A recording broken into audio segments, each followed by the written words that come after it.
거센 바람이 부는 가운데 수색을 위한 조명탄이 칠흑 같은 바다를 밝히고 있습니다. 선원 14명을 태운 139톤급 저인망 어선 서경호가 전남 여수 하백도 인근 해상에서 침몰한 건 어제 새벽 1시쯤입니다. 해경은 남은 실종자 5명을 찾기 위해 경비 함정을 동원해 밤새 수십 킬로미터 반경을 집중 수색했습니다. 하지만 아직 추가로 발견된 실종자는 없습니다. 앞선 수색에서 선원 5명이 발견됐지만 모두 숨졌고 구명보트에 몸을 실었던 외국인 선원 4명은 무사히 구조됐습니다. 조심! 올라! 사고 당시 어선은 부산 감천항을 출발해 전남 흑산도 조업지로 이동하고 있었습니다.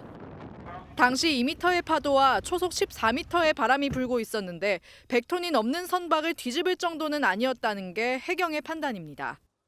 이 정도 파도에 저 정도의 선박이 급격하게 이렇게 침몰하기는 조금 어렵다고 판단이 됩니다. 사고 선박은 수심 80m 지점에 침몰해 있는 것으로 확인됐습니다. 유가족과 실종자들은 침통한 심정입니다. 잠수를 해서라도 사람 시체를 찾아야 될 거 아닙니까? 해경은 오늘 날이 밝는 대로 수색 방법과 규모를 재정비해 이틀째 실종자 수색을 이어갈 방침입니다. 칠흑 같은 어둠 속에서 구명뗏목이 발견됩니다. 침몰한 어선에 탑승했던 선원 4명이 얼음장 같은 바다에서 2시간 만에 해경에 구조됐습니다. 조심! 올라! 오늘 새벽 전남 여수 하백도 인근 해상에서 139톤급 저인망 어선이 조난 신호조차 보낼 틈도 없이 갑자기 침몰했습니다. 배에 타고 있던 14명 중 5명이 숨지고 6명이 실종됐는데 사망자는 모두 한국인 선원입니다. 구조된 선원 4명은 생명에 지장이 없는 것으로 확인됐습니다.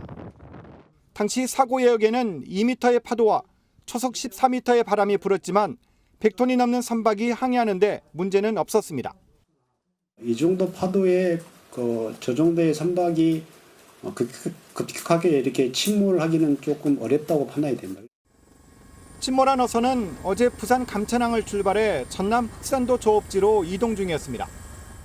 사고 당시 선원들은 구명조끼를 입지 못한 채 바다로 뛰어들었고 일부는 선내에 있는 것으로 추정됩니다.